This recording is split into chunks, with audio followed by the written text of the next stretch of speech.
자, 시조 세 편 들어가 보도록 하겠습니다. 세 편 작가는 우탁, 그다음에 성산문, 그다음에 홍락인데 작가만 딱 봐도 우탁은 아무래도 뭐 늙음에 대한 탄식을 쓴 것 같고 성산문은 우리가 언제죠? 우리가 그 세조, 그죠? 세조가 뭐 했습니까? 예전에 수양대군이었죠. 단종을 유배 보내고 이제 자기가 세조가 됐는데 그때 단종편에 섰던 지조 있는 신하고요. 홍랑은 기생이니까 아무래도 이별의 슬픔 같은 시를 쓰지 않았을까 하는데 일단 보면 제시된 시조 세 편은 시조의 형성기인 고려 말부터 부흥기인 조성시대에 이르는 대표 작품입니다. 자, 우탁의 시조는요. 늙음에 대한 한탄을 비유적인 표현으로 드러냈고요. 성산문의 시조는요. 고사를 활용하여 여기서 고사는 백의와 숙제라는 충신의 고사를 활용하여 임금에 대한 충절을 나타냈고요. 홍랑의 시조는요. 사랑하는 임에 대한 마음을 썼다. 그래서 다양한 주제로 우리 한번 감상해 보겠습니다. 선생님 먼저 이거 작품 개관을 보기 전에요. 일단 작품 먼저 해석하고 그 다음에 선생님이 뭐 부족한 거 다시 와서 작품 개관으로 한번 해보겠습니다. 먼저 첫 번째 보는데요. 첫 번째 일단 뭐 작가 소개는 여러분들 읽어 보시고요. 일단 시조에 대해서 잠깐 먼저 볼게요. 시조.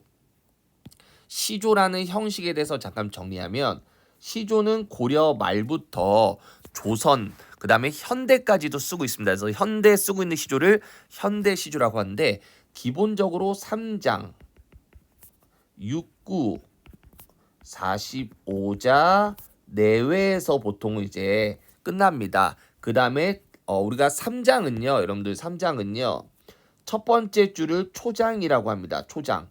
두 번째 줄을 중장이라 그러고요. 세 번째 줄을 종장이라고 하는데 우리가 세 번째 줄 종장의 첫 구절은 주로 세 글자가 되는 게 일반적입니다. 다시 얘기하면 우리가 시를 하나 보면 이게 초장, 이게 중장, 이게 종장인데 이 종장의 첫 구절은 이렇게 세 글자, 이렇게 세 글자, 이렇게 세 글자가 되는 게 주로 써야 되는 이런 방법입니다. 그래서 이게 시조고요. 그 다음에 음보가 있습니다. 음보는요 사음보입니다. 사음보고 글자 수는 주로 세 글자, 네 글자 혹은 네 글자, 네 글자 조. 그래서 음보는 사음보의 3, 4쪽은 4, 4조인데 우리가 춘산에 눈 녹인 바람 건득불고 없다. 이렇게 덩어리 4번 끊어서 있는 거고요. 글자는 완벽히 3, 4, 4, 4는 아니에요. 이렇게 3, 5가 있기도 하지만 주로 이렇게 4, 4 이런 식으로 많이 주로 요걸 좀 많이 쓴다 이런 얘기입니다. 그렇다고 해서 100% 3, 4, 4, 4란 건 아니에요. 이렇게 규칙적인 어쨌든 운율이 있는 장르다. 이게 바로 시조입니다. 자, 시조에 대한 장르 했고요. 일단 작품 들어가 보면 가봅시다. 춘산에 눈을 녹인 바람, 봄산에 쌓인 눈을 녹인 바람, 잠시 불고 간 곳이 없구나. 그래서 바람이 봄산에 쌓여있던 눈을 녹였다 이거지. 잠깐 그 바람을 빌려다가 불게 하고 싶다 머리 위에, 그지? 불리고자 머리 위에. 순서가 바뀌었죠. 무슨 법이에요? 도치법이죠, 그죠? 도치법 썼죠. 그래서 머리 위에 불게 하고 싶다. 이게 맞겠죠? 서술어가 뒤에 가겠죠? 그래서 귀 밑에 있는 해가 묵은 서리, 오래된 서리 이퀄 비유적인데 여기서 오래된 서리는 흰머리입니다. 흰머리를 녹여보고 싶다. 그럼 녹여보면 무슨 머리가 될까요? 대머리 되나? 아니지. 검은 머리가 됩니다. 괜찮습니까? 검은 머리에 대해서 나 늙기 싫다. 다시 젊어지고 싶다. 이런 얘기입니다. 그래서 이건 뭡니까? 늙음에 대한 탄식이 되겠네요. 괜찮습니까? 자, 여기까지 주제 늙음의 탄식이고 우리가 앞으로 돌아와서 우리가 작품계가 한번 해석해 볼게요. 평시조고요. 낙천적이면서 달관적. 그 다음에 달관은 뭔가 이렇게 좀 초월했다. 다 넘어섰다 이런 뜻입니다. 봄산에 쌓인 눈을 녹인 바람이 제재고 흰머리가 제재입니다. 주제는 늙음에 대한 안타까움이고요. 색채 대비를 통해 주제를 효과적 드렸는데 그럼 다시 돌아서 색채 대비가 어디 있냐? 우리가 여기서 말한 봄산은 뭡니까? 초록색이겠죠. 그다음 눈은 흰색이죠. 이렇게 해서 색채 대비라고 아마 앞에 쓴 것 같아요. 그 외에는 우리가 색채 대비를 할 게 없죠. 자, 그다음에 이제 늙음을 한탄하면서도 인생을 좀 초탈한 여유가 들어간다. 이렇게 정리하면 되고요. 그다음 이거는 이제 학교 선생님마다 다르겠지만 요 부분 잠깐 빌려다가 불고 싶다 머리 위에 이 부분 도치법이 쓰였는데 원래 다른 책에서는요 잠깐 빌려다가 머리 위에 불게 합시다 이렇게 순서 이렇게 돼 있었는데 이 교과서에는 이렇게 돼 있으니까 요건 도치법 봐도 괜찮을 것 같아요. 그 다음에 마지막에 여기 비유법이 있죠. 이렇게 하고 아까 얘기했지만 요거 두 개를 색채 대비로 봐도 될 것 같다. 이렇게 해서 늙음에 대한 탄식의 작품이었습니다. 자, 두 번째 가볼까요? 두 번째 작품은 조금 어렵습니다. 좀 어려운데 선생님 이거 미리 먼저 좀 해석을 하면요. 이거는 성산문이 쓴 건데 성산문은 단종을 위해 지조를 지키던 신하인데 성산문이 단종의 편이니까 단종을 괴롭히고 단종을 유배 보낸 수양대군을 욕하고 싶은 거야. 수양대군을 비판하고 싶은 거야. 어떻게 비판할까 고민을 했겠지. 고민하다가 수양대군 수양 이러다가 중국에 수양산이라고 있는데 라고 떠올린 거야. 중국에 수양산이 있어요. 수양산과 연관된 인물이 백이와 숙제라는 인물이 있는데 중국에 얘네들은 엄청난 뛰어난 누굽니까? 신하입니다. 신하. 선생님도 예전에 얼핏 알기를 이 백이 숙제가 뭐 고죽국이란 나라의 뭐 아들이었나 그랬대요. 근데 아무튼 백이 숙제가 다른 나라 가서 신하가 됐는데 그 나라의 임금과 약간 트러블이 있었나 봐. 그 나라 임금이 이제 뭐 아버지의 장례식 기간인데 다른 옆에 나라와 전쟁을 하려고 했나 봐. 그래서 백이숙제가 그 왕을 자꾸 설득시켜서 지금은 그럴 때가 아니다 설득시켰는데 그 왕이 백이숙제 말을 안 듣고 자꾸 뭔가를 이제 새로운 일을 꾸미려고 하니까 백이숙제가 너무 속이 상해서 관직을 버리고 뭐 했습니까?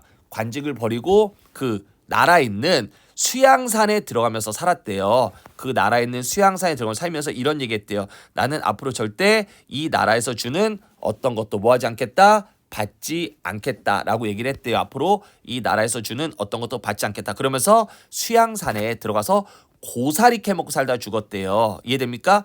근데 성산문은 수양산, 수양대군 이렇게 하는 거지. 수양대군.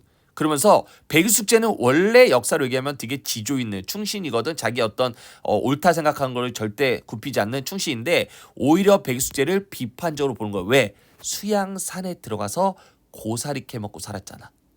이해돼요?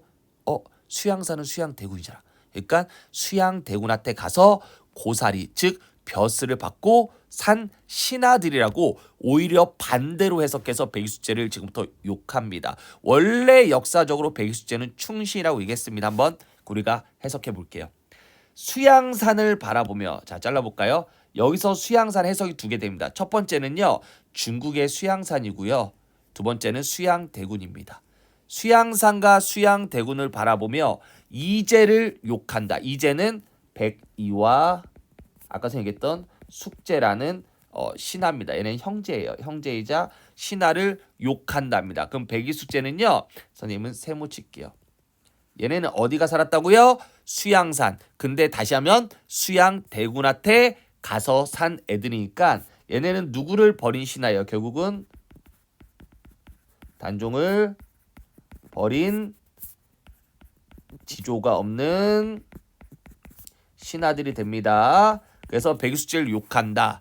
아니 굶어 죽을진들 차라리 굶어 죽던가. 왜 채미는 먹었냐. 여기서 말한 채미는 고사리인데 수양산에서 고사리 실제 먹은 거지. 이것도 중위법이야. 그런데 여기서는 수양산에서 받은 거니까 수양대군이 주는 어떤 벼슬이라든가 월급 이거를 왜 받았냐 이거지. 서리법 왜 받았냐 이 나쁜 놈아. 받았다는 얘기죠. 비록 그거 푸세 것인들 푸세 거 뭐야? 그거 고사리면은 보잘것없는 자풀이고 수양대군이 준 거면 어때? 비록 그거 변변치 않은 월급과 변변치 않은 벼슬인데 그거 누구 땅에서 난 거냐? 누구 땅에 난 거야? 주나라 땅에서 난 거잖아. 우리 백이숙제가 산 그 나라가 주나라예요. 그래서 주나라 땅에서 난 거잖아. 앤드 수양대군이 준 거잖아. 그거 왜 받았냐? 이거죠. 그래서 그거 누구 땅에 난 거냐? 누구도 바로 중위법입니다. 이해되십니까? 그래서 다시 얘기하면 수양산을 진짜 중국에 있는 수양산으로 해석했고요. 두 번째는 수양대군으로 해석했기 때문에 중위법이고, 그다음 원래 백이숙제는 지조 있는 신하지만 이 작품에서는 수양산 이콜 수양대군이라는 나쁜 놈한테 빌붙은 신하로 표현해서 지조 없는 신하로 바꿨고요. 그다음에 채미는 고사리, 우리가 진짜 백이숙제가 주나라에서 수양산에 들어서 고사리 캐먹고 살다 이거고요. 여기서 고사리는 우리가 우리 시대로 바꾸면 수양대군이 준 벼슬과 그 다음에 계급이겠죠. 그 다음 푸세의 것인 거 보잘것 음식이고요. 누구 땅에 나냐? 누구 땅은 주나라 무왕 땅에 난 거다. 아니면은 수양대군이 준 거다. 그걸 왜 받았냐? 이렇게 해서 나쁜 놈들아 이런 얘기에서 백이숙제는 여기서는 비판의 대상이고, 그러면은 이걸 성삼을 왜 썼냐? 나는 절대 수양대군이 주는 채미 이런 벼슬 같은 거 받지 않겠다. 즉 누구에 대한 단종에 대한 굳은 지조를 지키겠다. 이 백이숙제 같은 지점놈들아 이런 얘기입니다. 이해되십니까? 그래서 앞으로 돌아오면요 다시 자기는 절개를 지키겠다. 그 다음에 백이숙제 같은 단종을 벌인 수양대군한테 빌붙은 신하를 비판하고 풍자합니다. 제제는 백이숙제 고사를 인용했죠. 그 다음에 죽음을 각오하고 있는 어떤 굳은 지조와 단종을 향한 굳은 절개가 되고요. 아까 중의적 썼죠. 서립적 표현 썼죠. 그래서 대상, 백이숙제 같은 대상을 비판합니다. 그 다음에 일반적 상식을 뒤집어 표현했다. 뭘 뒤집었냐? 아까 다시 한번 얘기하지만 백이숙제 같은 충신을 오히려 나쁜 신하로 바꿨죠. 그래서 화자의 굳은 절개를 더 강조했다. 이런 얘기입니다. 이해되시죠? 자, 그 다음에 세 번째 작품 들어가 보도록 합시다. 맷버들 꺾어 보냅니다 님의 손에, 보냅니다 님의 손에. 이것도 순서 바뀌었죠. 이것도 도치법이 되고요. 맷버들 동그라미, 맷버들을 꺾어서 님의 손에 보낼게요. 님이 주무시는 창밖에다가 이거를 심어두고 보세요. 뭐를? 맷버들을 심어두고 보세요. 그리고 밤비에 이 맷버들한테 뭐가 나면 새 잎이 자란다면 이 새 잎을 누구로? 나라고 여겨주세요. 이런 뜻입니다. 괜찮습니까? 그래서 내가 맷버들 보낼 테니까 맷버들을 님이 주무시는 밖에다 창밖에다 심어둬라. 그래서 맷버들한테 새 잎이 자란다면 나라고 여겨라. 그래서 맷버들과 새 잎은 결국 화자의 분신이 되는 겁니다. 그만큼 이미 너무 그립다가 되겠네요. 그래서 이미 나를 잊지 말아달라고 간절하게 호소한다. 이런 얘기죠. 앞으로 다시 돌아와 보면요. 성격은 애상적, 슬프죠. 임에 대한 그리움이니까. 그 다음 여성적이고요. 아무래도 이제 홍랑은 기생입니다. 제재는 맷버들 이별이고요. 주제는 이별의 정한. 특징입니다. 자연물 맷버들을 매개로 하여 임에 대한 화자의 마음을 표현했고요. 아까 도치법 썼죠? 이렇게 정리하면 될 것 같네요. 뒤로 넘어가 볼까요? 자, 첫 번째 시어의 대비입니다. 춘사는 젊음, 녹색, 젊음을 상징하고요. 그 다음에 눈과 서리는 흰색, 늙음을 상징합니다. 그래서 색채 대비를 썼다. 이렇게 하면 되고요. 두 번째 시적 화자의 상과 태도입니다. 백이숙제는 아까 얘기했지만 은나라를 섬기면서도 주나라 무왕 땅에서 난 고사케를 먹고 살다가 목숨을 연명했다. 오케이. 그냥 수양사에서 고사리 캐고 살다 죽었다. 이런 얘기하면 되고요. 시척화자는 뭡니까? 굶어 죽는 한이 있더라도 단조에 대한 굳은 지조와 절개를 지키겠다. 즉 수양대군이 주는 뭡니까? 수양대군이 주는 어떤 벼슬을 받지 않겠다. 이런 얘기입니다.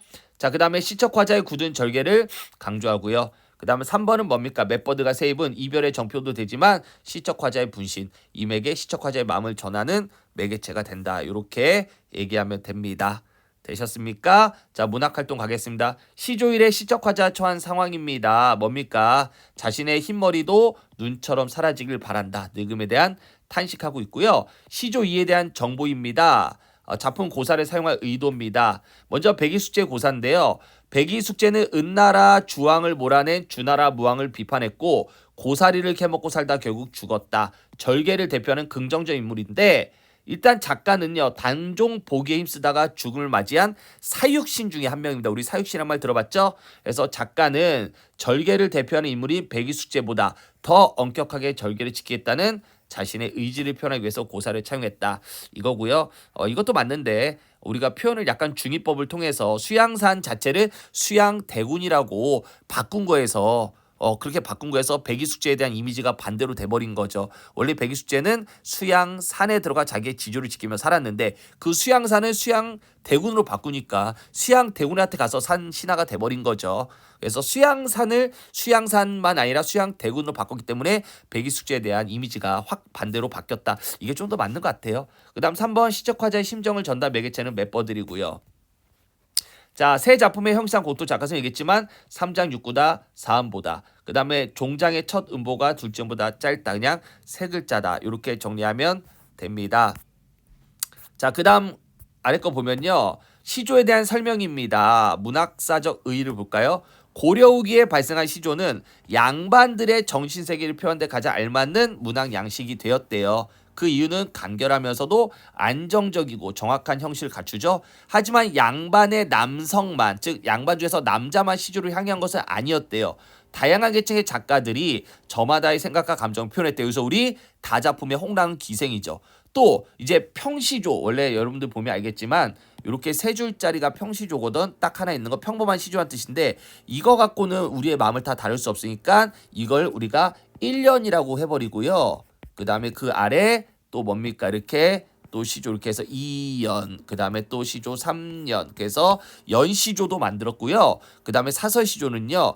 두 번째 줄 이렇게 길어요. 너무 길어서 아래까지 내려옵니다. 그 다음에 또 이렇게 네 줄이 아닙니다. 요게 한 줄, 이게 두 줄, 이게 세 줄입니다. 그래서 이렇게 두 번째 줄이 많이 길어지는 사설시조처럼 평시조의 형식을 변형한 작품도 창작됐어요. 아무튼 시조는 다른 갈래, 뭐 고려가야나 향가 이런 것보다 오랜 생명을 지니게 되는데요. 그러한 특성은 위에 뭐 특징이 있고요. 아직까지도 아까 얘기했지만 시조를 쓰더라 이런 얘기입니다. 그래서 예시 답안 갑니다. 시조 1과 2에서는 4대부 작가가 자신의 개인적 문제나 신념을 말하고 있죠. 개인적 문제, 늙음에 대한 탄식, 신념은 뭡니까?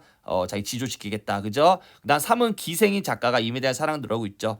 특히 시조 1은 고려후기 작품으로 시조의 발생과도 연관이 된대요. 이처럼 시조 1과 2는 시조가 4대 부들의 정신세계를 표현하는 양식이 되었고 시조 3은 다양한 계층의 작가가 자기의 정서를 시를 통해 시조를 통해 드러냈다 이런 얘기입니다. 자, 그 다음 아까 선생님도 얘기했죠. 시조는 아직까지 씌어진다. 그래서 현대 시조 애김의 꽃인데요. 그거 한번 볼까요? 그럼 선생님 이거 왜 이게 다섯 줄이잖아요. 아니죠. 그렇게 되면 우리가 현대 시조로 얘기하면 이게 초장이 되고요. 이게 중장이 되고요. 이게 종장이 되겠죠. 그래서 우리 종장의 첫 구절 몇 글자리 선생님이 세 글자. 이게 세 글자 그렇게 됐잖아. 그죠? 이런 얘기입니다. 그래도 우리 한번 작품 한번 해석해 봅시다. 한때 세상은 날 위에 도는 줄 알았지 해서 상당히 어떻습니까? 그냥 자기 중심적인 거죠. 날 위에 돌돌 감아 오르는 줄 알았지. 오케이. 들길에 쪼그려 앉은 분홍치마 계집애. 그래서 이 분홍치마 계집애는 어리고 미성숙한 존재입니다. 그래서 이게 바로 애기매꽃에 대한 얘기인데 애기매꽃은 뭡니까? 여기 저지대에 흔하게 자라는 덩굴성 풀입니다. 여기서는 길가에 피어있는 애기매꽃을 보면서 어린 시절을 되돌아본 작품입니다. 시적 화자의 성찰적 자세에서 이 들가에 쪼그려 앉은 분홍 계집애 누구야? 이게 바로 애기매꽃인데 이 애기매꽃을 보면서 자신의 어린 시절을 뭐에 되돌아보는 거죠. 그러니까 한마디로 들길에 쪼그려 앉아있는 쪼그려 앉아있다 의인법이죠. 그래서 또 비유법도 되죠. 그래서 돌길에 쪼그려 앉아있는 애기매꽃을 통해 나 어릴 때 세상이 나 중심으로 돌아가는 줄 알았지. 뭐 이런 생각을 했다는 얘기입니다. 자아성찰적이죠. 자, 자기 중심적이었던 자신에 대한 성찰. 사음보가 반복됩니다. 사음보 한때 세상은 날 위에 도는 줄 알았지. 뭐 이런 식으로 날 위에 돌도 감아 오르는 줄 알았지. 이런 식으로. 자, 그 다음에 꽃의 외향적 모습을 시적 화자의 성찰적 모습과 관련 지었다. 형식물에서 어떤 차이가 있습니까? 우리 앞에 고시조와 비교했을 때 장이 연으로 바뀌었죠.